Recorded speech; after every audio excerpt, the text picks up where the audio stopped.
하나님 말씀 출애굽기 20장 보겠습니다.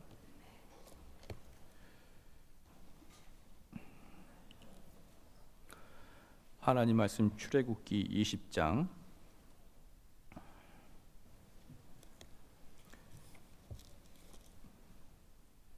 출애굽기 20장 17절 말씀입니다. 출애굽기 20장 17절 말씀입니다. 같이 합독하겠습니다.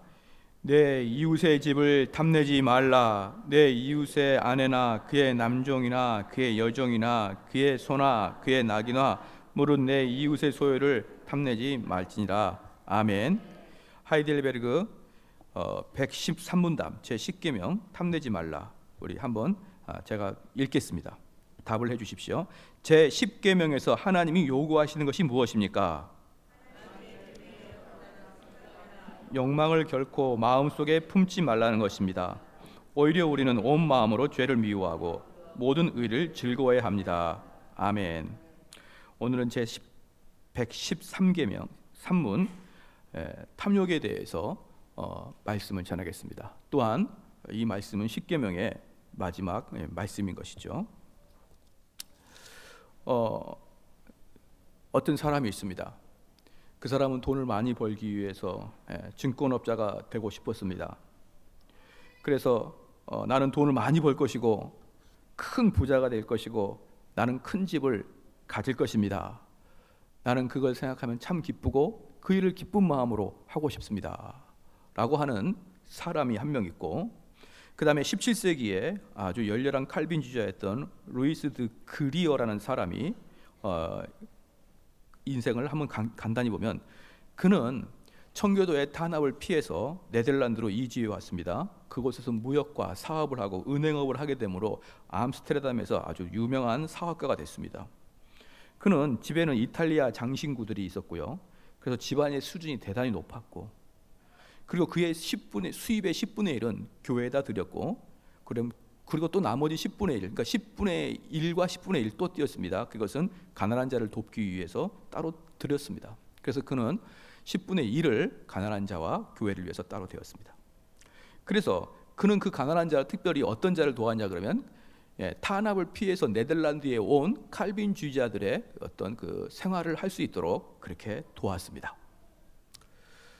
그래서 그가 1646년에 자녀에게 상속을 하면서 유언을 작성했을 때 그들에게 이렇게 말했죠. 하나님을 두려워하고 그의 계명을 지키며 가난한 자와 억압받는 자를 생각하라. 그리하면 하나님이 복을 누리게 해주실 것이다 라고 말했습니다. 그는 매우 가난한 상태에서 네덜란드로 왔고요. 그는 그때 당시에 그 네덜란드 화폐인 것 같습니다. 저는 이 단위가 얼마인지 모르겠지만 해마다 200길더라는 그 금액을 얼마인지 모르겠습니다. 하여튼 큰 금액인 것 같습니다. 가난한 자에게 주기로 하나님께 약속했고 그 일들을 성심껏 수행해 나갔습니다. 하나님은 그 그리어의 기도를 들으시고 그리어를 번성케 하셨고, 그 번성한 그 결과 그리어는 하나님의 방법에 따라서 그 금액을 나눴습니다.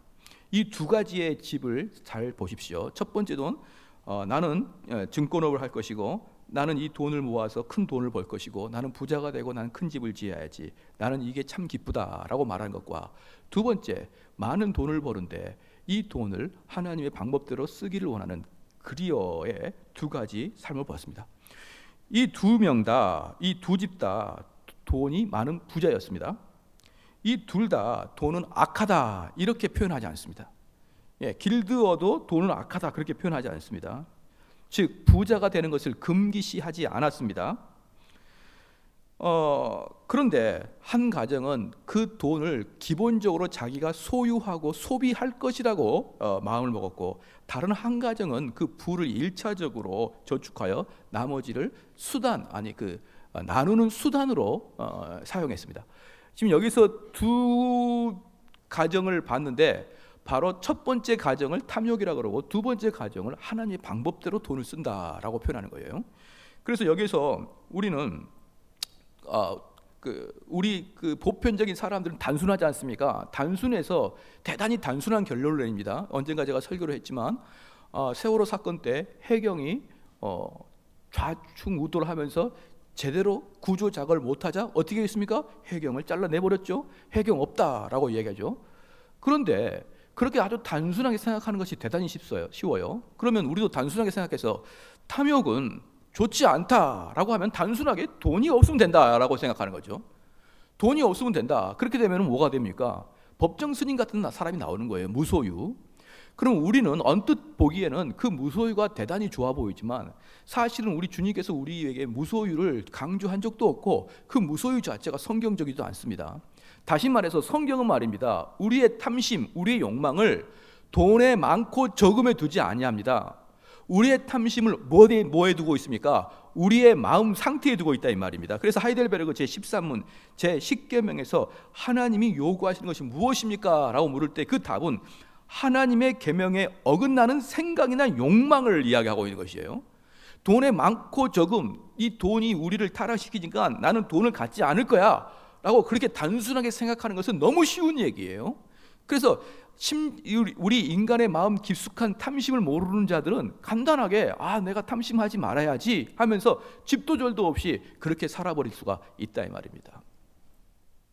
법정 스님의 이야기를 잠깐만 하겠습니다. 법정 스님은 성북동에 있는 길상사라는 곳에 그 스님이었었는데요. 그때 그 길상사는 큰 한식집이었습니다. 큰 한식집이었는데 그 한식집 주인이 그걸 법정 스님께 맡기면서 이것을 도량으로 만들어 주세요 하게 된 것이죠. 그러니까 기부금을 받은 법정 스님이 거기다 개척을 하신 거라를 보면 되는 것이에요.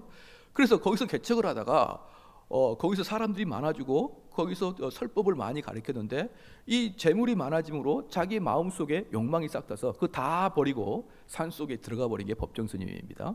그래서 우리는 그들의 그 어떤 결단과 그의 청빈함에 우리는 다들 환호하고 있는 것이죠. 사랑하는 성도 여러분, 탐심하지 말라는 아주 단초적인 아주 그 단순한 것은 바로 그겁니다. 그런데 그렇게 해서 내가 단순히 돈을 갖지 않는다라는 것을 우리는 탐심을 없앤다라고 기독교에서는 이야기하지 않는다는 것을 우리는 알아야 됩니다. 무슨 말인지 아시겠죠? 모르는 척 그렇게 하니까 또 설명하게 되고 또 법정 스님 또 나오려고 그래요. 잘 알아듣는 척을 하셔야 진도가 빨리빨리 나갑니다. 즉 단순하게 돈이 없는 것 이게 탐욕이 아니다. 단순하게 돈이 많은 것 이게 탐욕이 아니다. 이걸 분명히 알아야 되는 것이고 우리의 마음 상태가 어떻게 되느냐가 중요한 것입니다. 그래서 루터는 이렇게 이야기했습니다. 이 마지막 계명은 세상이 불의하다고 생각하는 사람이 아니라 바로 가장 정직한 자를 염두에 두고 있다. 이 마지막 탐욕이라는 것에 대해서 이 탐욕은 누구를 겨냥하고 있느냐? 이 세상에서 정직하다고 말하는 자를 겨냥하고 있다는 거예요. 그러니까 우리가 언뜻 보면은 그 사람이 참 청빈하고 그 사람은 정직하게 보이는 바로 그 사람을 향해서 이 탐욕에 대해서 이야기하고 있는 것이지 스크루지와 같이 구두쇠와 돈을 한 푼도 쓰지 않는 막 그런 억척 같은 사람을 이야기하는 게 아닙니다. 왜 그러냐 그러면 그런 억척 같은 사람은 자기도 다른 사람도 다 구두쇠고 탐욕이 많은 걸 알고 있는데 그렇게 뻔히 아는 이야기는 성경에서 이야기하지 않습니다. 진짜 감춰져 있는 게 뭘까요? 겉으로는 검소한 척, 겉으로는 청밀한 척 하면서 그 속 마음 자체가 비틀려 있는 사람을 이야기하는 것입니다. 그래서 루터는 계속 이렇게 씁니다. 본성적으로 우리는 다른 사람이 우리만큼 가지는 것을 시샘합니다. 돈은 한 푼도 없습니다. 나는 청빈합니다. 그런데 그 마음속에 내 친구가 진급했다는 이야기가 왠지 내 마음을 사르르 아프게 하는 경향을 이야기합니다. 모든 사람은 자신이 할 수 있는 온갖 것을 손에 넣으면서도 다른 사람은 스스로 돌보도록 내버려 둡니다. 그러면서 우리는 모두 정직한 채 합니다. 우리는 자신의 악행을 감추기 위해 어떤 식으로든 고상한 태도를 취하려고 노력하고 있습니다. 우리는 정의를 가장해 교활한 속임수와 비열한 책략을 생각해냅니다. 정의를 가장해서. 그렇죠? 예. 할렐루야. 우리 탐욕의 눈이 왜들 다 이렇게 눈이 전혀 탐욕이 없는 눈이에요 지금 현재. 정의를 가장하면서 비열한 속임수를 쓰려고 하는 경우가 많단 말입니다. 우리는 뻔뻔스럽게도 자신의 악행을 떳떳이 자랑하며 그것을 악행이 아니라 현명함이라고 표현합니다. 그걸 또 사업적 재능이라고 붙여야 되는 것이죠. 그러고 주장하고 있습니다. 이런 상황에서 우리는 이웃의 공경이나 형평성에는 아랑곳이 없이 말을 곡해하고 핑계로 사용하면서 자기 목적에 부합하도록 법을 왜곡하고 악용하는 법학자와 변호사의 도움을 받습니다. 무슨 말입니까? 그는 겉으로는 아주 고상한 척합니다. 겉으로는 청렴한 척합니다. 겉으로는 정직한 척합니다. 그러나 속으로는 다른 사람이 잘 되는 것에 대해서 대단히 배아파하고, 그리고 속으로는 내 이것을 이권을 챙기기 위해서 나는 돈이 많으니까 돈 많은 변호사를 불러서 나의 권위를 철저히 챙기려고 하는 것, 이걸 바로 루터는 탐욕이 있는 자라 표현하고 있는 것이죠. 사랑하는 성도 여러분, 저 사람은 탐욕이 있어, 이렇게 손가락질 가리키는 사람들을 성경에서는 탐욕이 있다라고 말하지 아니합니다. 그래서 우리는 성경에 진짜 탐욕스러운 사람이 누굽니까? 세리 마태와 같은 사람, 삭개와 같은 사람, 얼마나 탐욕스럽습니까? 얼마나 돈을 모으기 위해서 악착같이 모았습니까? 그런 사람을 탐욕 있는 자라고 하지 아니하고 청렴결벽한 바리새인을 탐욕 있는 자라고 이야기하는 것입니다. 사랑하는 성도 여러분, 그리스도 교회는 우리 육체에 보이는 것을 보고 판단하지 아니합니다. 우리 기독교는 겉으로 드러나는 것을 가지고 우리는 평가하지 아니합니다. 우리는 예수님 시대 바리새인들과 종교개혁 시대 중세 교회들처럼 오늘 대다수의 사람들은 바로 그러한 마음으로 자기 스스로를 높이 평가하는 거예요. 그래서 우리는 자기는 정의로운 척 이야기하고 자기는 정직한 처럼 이야기하지만 실질적인 자기 마음 속에는 남을 잘 되는 것을 싫어하는 마음이 있지 않느냐 이 말입니다. 그래서 이 성경 말씀을 볼 때, 이 마지막에 십계명을 볼 때 참 재밌는 게 뭐냐 그러면요, 이 십계명 한쪽 판에는 하나님과 우리 인간 간의 관계를 이야기하고 있고, 한쪽 판에는 하나님과 인간 관계를 이야기하고 있고, 한쪽 판에는 무슨 관계를 이야기합니까? 인간 대 인간의 관계를 이야기합니다. 그래서 이 청교도들이 이야기하기를 이 십계명이 뭐냐?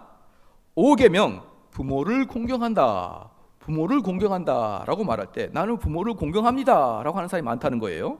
살인하지 말라 그랬더니 나는 살인하지 않았습니다. 간음하지 말라 그랬더니 나는 간음하지 않았습니다. 도적질하지 말라 도적질하지 않았습니다. 내 이웃에 대해 거짓말하지 말라 거짓말하지 않았습니다 라고 고백한 사람들에게 마지막으로 말하는 게 탐욕 갖지 말라. 즉 십계명의 마지막은 5계명부터 9계명까지 안 했습니다 라고 하는 자들에게 마지막 철퇴를 가하는 것이다 라고 청교도들은 이야기했습니다.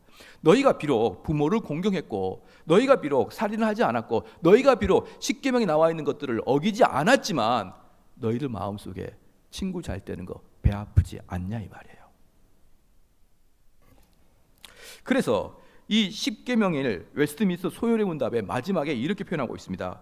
10번째 계명은 우리가 자신의 처지를 완전히 흡족하게 여길 것과 함께, 자신의 처지를 완전히 흡족하게 여길 것과 함께 이웃과 이웃의 모든 소유에 대해 올바르고 관대한 마음을 요구하며, 또한 이웃의 행복에 대한 질투와 시샘으로 자신의 재산에 대해 적극적인 불만스럽게 나타내는 것이죠. 예를 들어서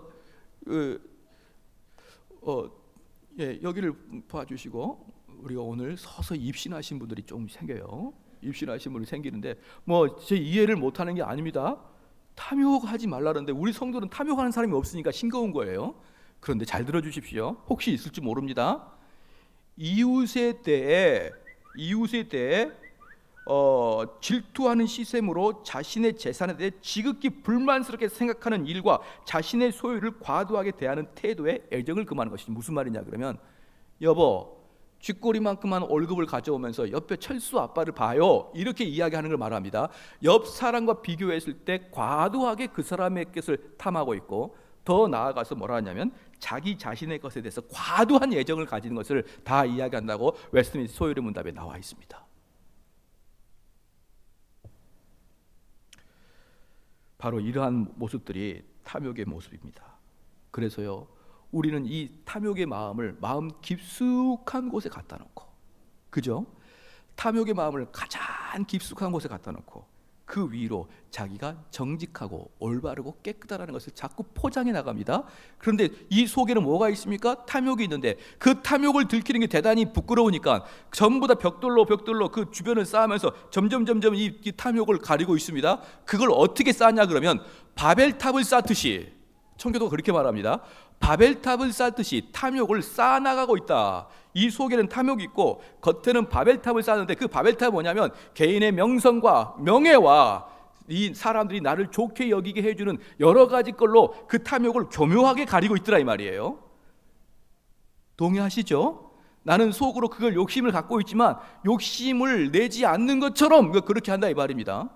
그래서 교묘하게 그 탐욕을 가리면서 그 앞에 정직함과 청빈함과 깨끗함으로 무장하지만 그 벽돌은 무엇과 같기 때문에, 바벨탑과 같기 때문에 하나님이 하루는 내려오셔서 그것들을 하루아침에 무너뜨려 버린다 이 말이에요. 하루아침에. 왜? 우리의 명성이 하늘 끝까지 쌓이기를 원하고 우리의 명성이 오랫동안 사람들 사이에서 회자되기를 원해서 이 속에 탐욕을 감추면서 수많은 벽돌로 내 앞을 가렸는데 하나님이 내려와 보시고 그의 하는 일마다 악한 것을 보시고 그 탐욕을 드러내버린다 말입니다. 그 바벨탑을 무너뜨리면서 그 속에 탐욕을 만천하에 드러내는데 문제는 뭐냐면 탑을 쌓는 것은 오래 걸리지만 하나님이 임재하셔서 쳐버리는 것은 하루아침에 쳐버린다 이 말이에요. 하루아침에. 그래서 우리가 감추었던 것이 대낮에 드러나듯이 다 드러나게 해버린다 이 말입니다. 우리의 무지함과 오만함, 우리의 내 스스로가 잘났다함, 단방에 바벨탑을 쓸어버리듯이 우리 주님께서 쓸어버신다 이 말입니다.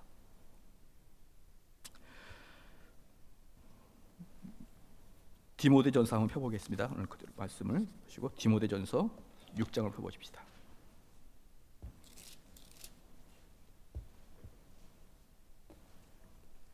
디모데전서 6장. 그러면 탐욕하지 않는 마음이 무슨 말이냐? 무슨 마음이 탐욕하지 않는 마음이냐? 디모데전서 6장 6절로 10절까지입니다. 디모데전서 6장 6절로 10절까지 우리 같이 한번 읽겠습니다. 시작. 우리가 세상에 아무것도 가지고 온 것이 없음에 또한 아무것도 가지지 못하리니 우리가 먹을 것과 입을 것이 있은즉 족한 줄로 알 것이라. 부활하는 자들은 시험과 올무와 여러 가지 어리석고 해로운 종역에 떨어지다니 곧 사람으로 침륜과 멸망에 빠지는 것이라. 돈을 사랑함이 일만하게 뿌리가 되나니 이것을 사모하는 자들은 미혹을 받아 믿음에서 떠나 많은 근심으로써 자기를 찔러도다. 여기서 보니까 어떤 사람이 탐욕하지 않는 사람입니까? 자족하는 사람이 탐욕하지 않은 것이에요. 자족하는 사람이 탐욕하는 것이 아닙니다. 그러면 우리가 그럼 얼마큼 해야 자족하는 것이냐? 우리가 먹을 것과 입을 것이 있으면은 족한 줄로 알라 이 말입니다. 그 정도면 됐다.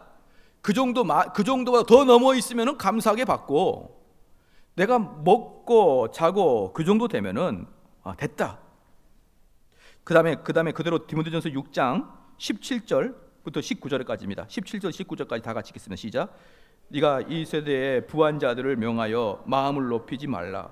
정함이 없는 재물에 소망을 두지 말고 오직 우리에게 모든 것을 후히 주사 누리게 하시는 하나님께 두며 선한 일을 행하고 선한 사업에 부하고 나눠주기를 좋아하며 동정하는 자가 아니라 이것이 장래의 자기를 위하여 좋은 터를 쌓아 참된 생명을 취하는 것이니라.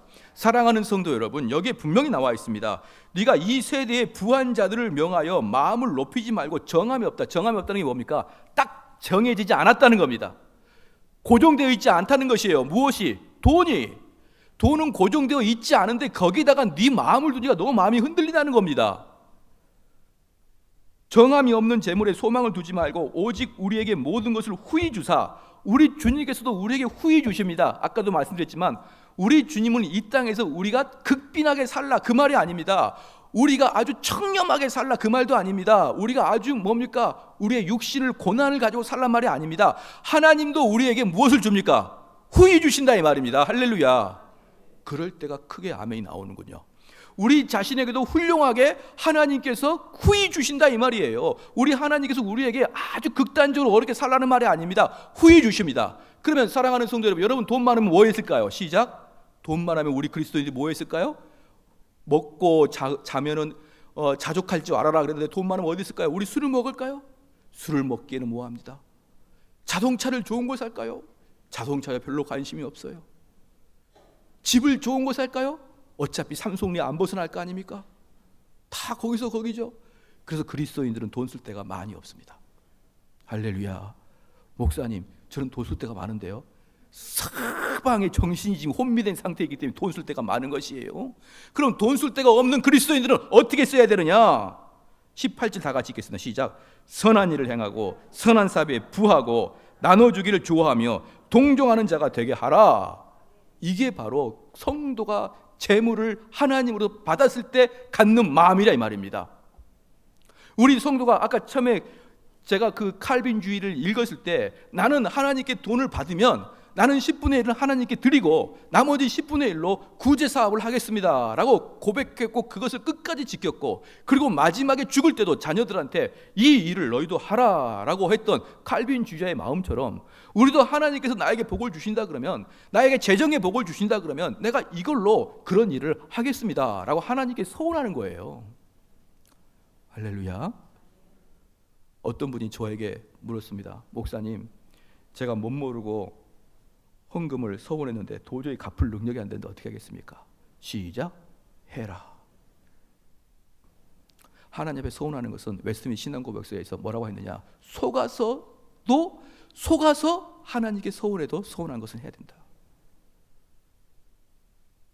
그때는 마음의 감정이 불일 듯 일어나서 이렇게 하겠습니다. 살아보니까 그렇게 살 수 없으니까 하나님이 인정해 주시겠지. 아니에요. 천만의 말씀입니다. 한번 서운한 걸 끝까지 한번 안 갚아보십시오. 그러면 이 속에서 끝까지 이런 게 하나 딱 생깁니다. 어떤 분이 얼마 전에 저한테 상담했습니다. 목사님, 제가 처녀 때 선교사를 서원했는데 어떻게 하면 좋을까요? 제가 뭐라고 했습니까? 시작. 해야 됩니다. 그래서 지금 이제 선교사를 하려고 지금 그러는데 하나님께 서원하면 그분도 그랬습니다. 끝까지 안 잊어져요. 그게 끝까지 안 잊어집니다. 제가 목회할 때도 이 목사가 된 것도 고등학교 때 못 모르고 부흥회 와가지고 부흥회 때 우리 수련회 탁 산에 올라가가지고 막 전부 다 통성기를 시킨 다음에 그냥 갑자기 그냥 준비도 없이 여기서 목사할 사람 손들어 그래. 다 들게 저도 손들었어요. 근데 그게 잊어지지 않습니다. 절대로 안 잊어져요. 그때 고등학교 2학년 때였습니다. 고3 때는 수련회 안 가니까 고2 때였는데 그때 들은 게 끝까지 안 잊어집니다. 안 잊어져요. 하나님의 서원이 그렇게 무섭습니다. 그런데 여러분 딱 하나님께 약속하십시오. 하나님 나에게 주어진다 그러면 내가 이렇게 하나님을 위해서 사용하겠습니다. 그게 바로 탐욕을 벗어나는 길이에요. 할렐루야. 아멘이 적어져요. 아멘이. 그러면 이 재정의 많고 적음은 아까 오전 예배 때도 제가 설교를 했지만 재정의 많고 적음은 하나님이 우리에게 특별 은총에 의한 축복이 아니고 하나님께서 주신 재정의 많고 적음은 일반 섭리에 의해서 오신 축복이다 이 말이에요. 일반 섭리는 무슨 거냐? 우리의 구원과는 아무 관계가 없는 거예요. 우리가 구원과는 아무 관계가 없는 게 일반 섭리입니다. 특별 섭리는 구원을 이루는 것을 특별 섭리라고 부릅니다. 그래서 성경에서는 특별 섭리, 즉 구원과 우리의 재정을 일치시키는 경우가 아무것도 없습니다. 그래서 하나님께서는 우리에게 일반적인 섭리로 그가 비록 불신자일지라도 하나님이 그에게 많은 돈을 줄 수가 있고 우리 성도일지라도 그에게 적은 돈을 줄 수 있는 것은 하나님의 완벽한 주권적인 섭리이기 때문에 우리가 열심히 신앙생활에서 돈을 많이 회복하려 하는 마음은 안 된다 이 말입니다. 마태복음 펴보겠습니다. 마태복음 5장 한번 펴보십시다. 마태복음 5장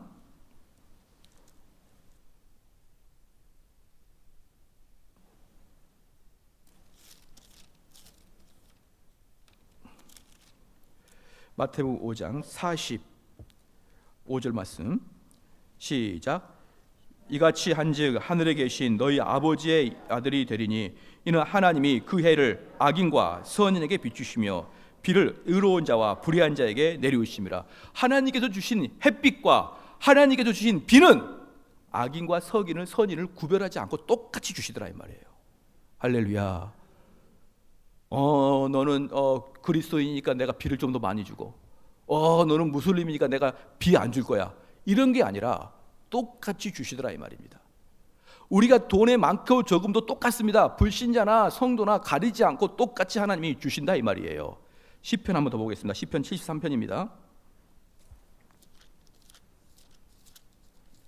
시편 73편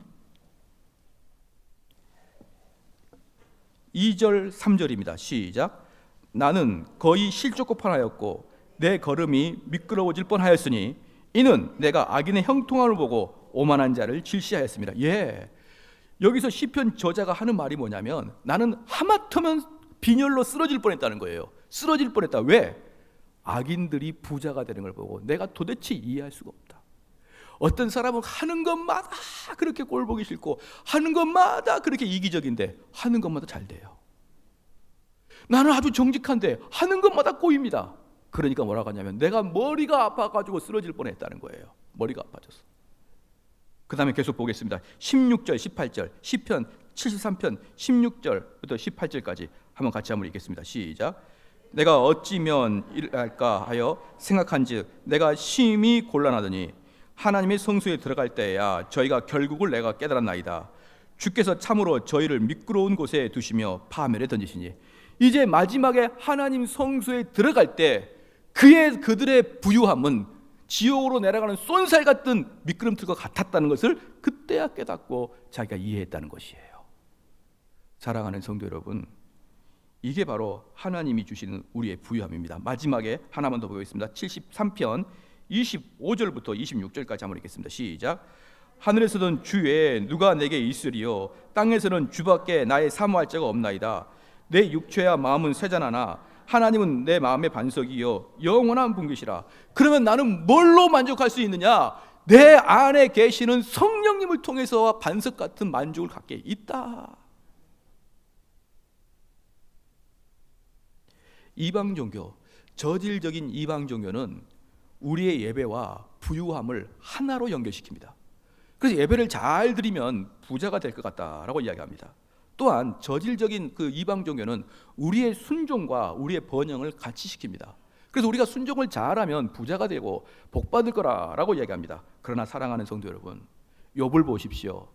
욥을 하나님께서 은혜 주시기 위해서, 욥을 깨닫게 하기 위해서 그 많은 재물을 다 없애버리고 극심한 고난 속으로 들어가게 하지 않습니까?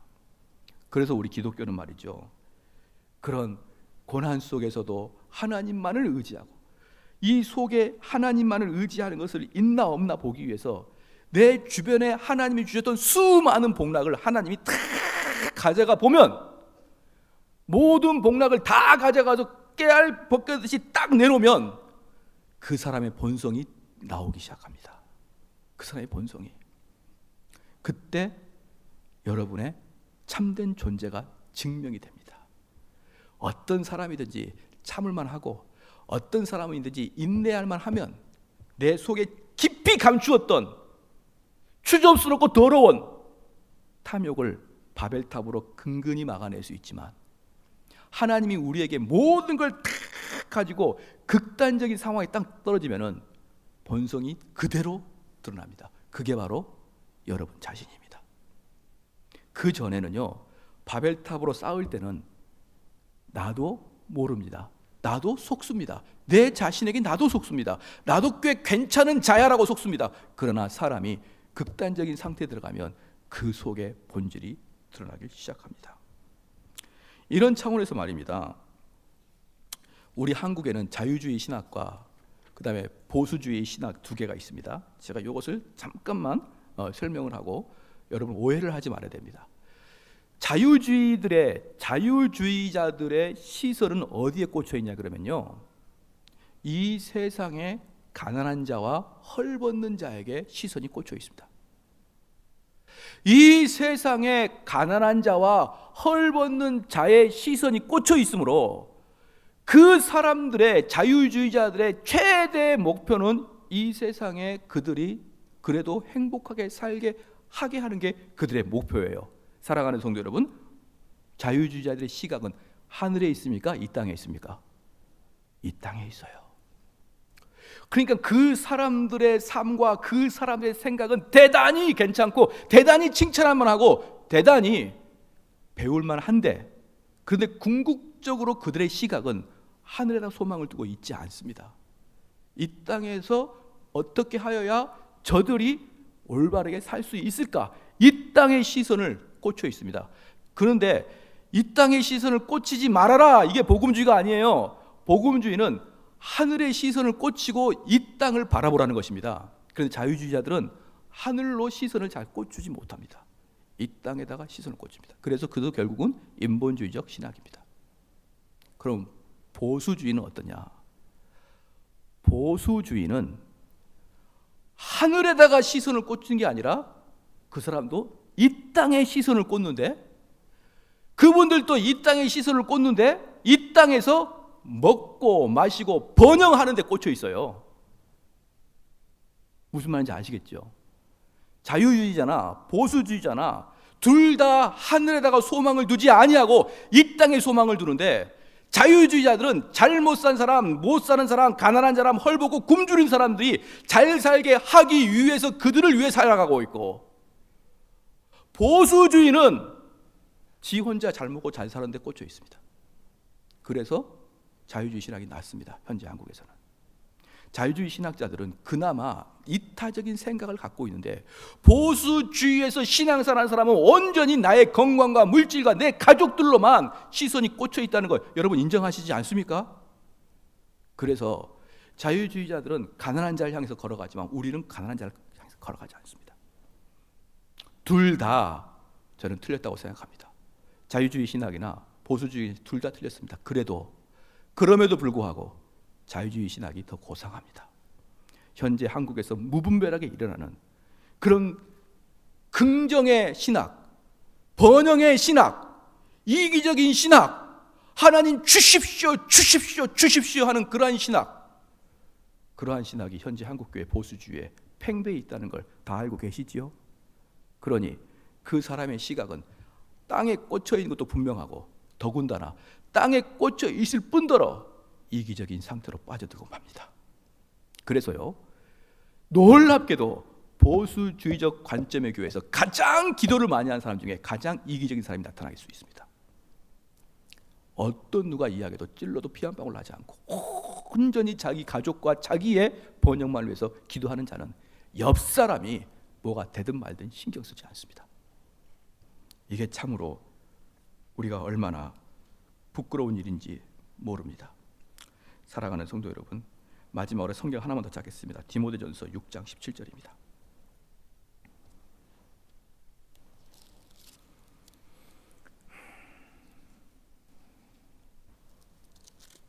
디모데전서 6장 17절. 그래서 많은 자유주의자들이 보수주의를 공격할 때 그들은 보수주의의 대가가 칼빈이라고 생각해서 칼빈을 싫어합니다. 그런데요, 지금 한국교회에서 도대체 칼빈주의 신학을 하고 있는 교회가 몇 군데나 될까요? 칼빈이 뭐라고 했고 그 칼빈이 어떤 목회를 했는지 아는 분들이 몇 명이나 될까요? 자, 보겠습니다. 1970년대 한국에 대단히 일어났던 게 뭐냐면, 마음의 평안을 추구하는 그 신앙이 한국교회에 대단히 일어났습니다. 1970년대 마음의 평안. 자, 벌써 마음의 평안, 그럼 누구에게 집중이 갑니까? 나에게 집중이 가잖아요. 사람에게 집중이 가잖아요. 하나님의 마음의 평안을 얘기하는 게 아니라 마음의 평안, 나에게 집중이 갑니다. 그 다음에 그 마음의 집중 이후에 뭐가 있었느냐? 70년이 지나고 80년, 90년대에 한국교회를 쓸어버렸던 게 뭐냐? 긍정의 마인드예요. 번영신학, 긍정 마인드. 내가 생각하는 대로 된다. 그것은 성경도 아니고 인디안 주술과 똑같습니다. 내가 생각하는 대로 된다. 그게 80년, 90년을 강력하게 쓸더니 지금 온통 교회가 기복주의로 다 뒤범벅됐습니다. 그래서요, 물론 기복주의나 번영신학이나 긍정신학이나 똑같이 다 인본주의고 똑같은 이기적이지만 지금은 손을 댈 수가 없을 만큼 교회가 이기적인 상태로 빠져버리고 말았습니다. 자, 그러한 게 뭡니까? 탐욕이에요. 탐욕. 남이야 어떻게 되든 말든 제가 이렇게 말씀을 드리면 뭐합니다? 제가 죄송합니다만 우리 교회 잘났다고 하는 게 아닙니다. 우리 여기 있는 교인들 신방을 가게 되면 아파트를 가게 되죠. 아파트를 가게 됩니다. 그런 아파트에 타면은 거울이 있죠. 거울에 뭐가 있습니까? 삼성 A교회, 삼성 B교회 써 있습니다. 심지어는 차 옆에도 붙어 있고, 심지어는 전철가는 데 가도 붙어 있고, 오만천지에 교회의 광고가 도배질되어 있습니다. 그럼 묻겠습니다. 이 동네에서 광고할 수 없을 만큼 가난한 교회는 어떻게 할까요? 왜 그들을 단 한 번도 생각해 주지 않을까요? 왜 교회가 재정적인 능력이 되는데 왜 전혀 돈을 쓸 수 없는 그런 교회들에 대해서는 한 번도 고려하지 않을까요? 저는 교회 운영 자체도 너무나 탐욕스럽지 않느냐라는 생각합니다. 모든 교회가 다 안 하면 되지 않습니까? 다 안 하면 되지 않습니까? 그러면 성도들이 알아서 교회를 찾아갈 거 아닙니까? 그런데 왜 그렇게 돈을 들여서 광고를 붙이는지요? 왜 그렇게 돈을 들여서 선물을 사가지고 나눠주는지요? 선물을 살 수 없는 교회가 이 동네에 얼마나 많은 줄 아십니까? 월세 내기도 빠듯한 교회가 얼마나 많은 줄 아십니까? 지나치게 탐욕이 아니냐 이 말이에요. 그런데 그러면 어떻게 해야 되느냐? 어떻게 되느냐? 디모데 전서 6장 봅시다. 디모데 전서 6장 17절에 다시 한번 읽겠습니다. 시작.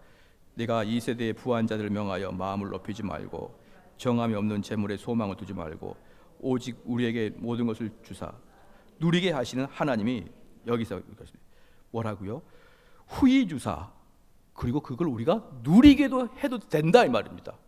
하나님이 우리에게 돈을 주시면 그걸 누려도 됩니다. 그것을 불교적 마인드로 억압하고 버리고 그러지 말고 하나님이 주시면 그걸 누려도 됩니다. 그런데 뭐라고 했습니까? 그 마음 자체가 내가 하나님 이 돈을 하나님의 방법대로 사용할 수 있겠습니다. 이렇게 이야기하는 그런 마음이 있어야 되는 거예요. 내가 한 달에 1억을 번다. 그럼 그 사람은 벤츠를 타도 됩니까? 안 됩니까? 시작. 됩니다. 돼. 1억 벌면 벤츠 타세요. 할렐루야. 한 10억 벌면 벤틀리 타시라 이 말입니다. 그런 거 타도 충분합니다. 괜찮습니다. 근데 그 마음속에 내가 가난한 자를 돕겠다는 마음은 항상 있어야 됩니다. 하나님께 마음을 정하시고 뭐의 마음을 정하지 말고 재물의 마음을 정하지 말고 하나님께 마음을 정함으로 나의 소득의 몇 분의 몇은 하나님 내가 이렇게 사용하겠습니다. 이 마음을 하나님께 서운하고 그렇게 끝까지 하시기를 주의 이름으로 축원합니다. 그게 탐욕을 벗어나는 길이에요. 여기서 분명히 디모데전서에 말했듯이 바울은 하나님이 우리에게 후히 주실 수 있다. 그럼 그때는 누려라. 그걸 누려도 괜찮다. 하나님 너에게 주신 본복이다.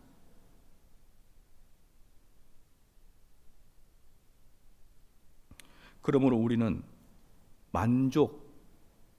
만족이나 하나님께로 이끄는 것은 가난함이나 부유함이 아닌 것을 알기를 바랍니다. 우리 만족. 그래서 록펠러한테 물어봤습니다.